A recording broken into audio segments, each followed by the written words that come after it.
Where do you see the greatest opportunities for laundry owners in the next 5 years? Opportunities? Yeah. Well, I think the biggest opportunity is wash, dry, fold, Mm-hmm. pickup, and delivery. I think those are the greatest opportunities because I think the laundromat way of thinking is evolving. We're not your brick and mortar store from the 60s, 70s, 80s, or 2000s. It's completely changed. I have noticed a change in the last 5 years.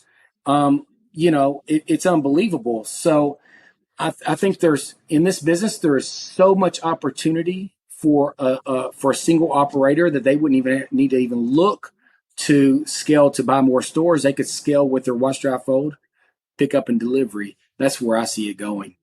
I really do.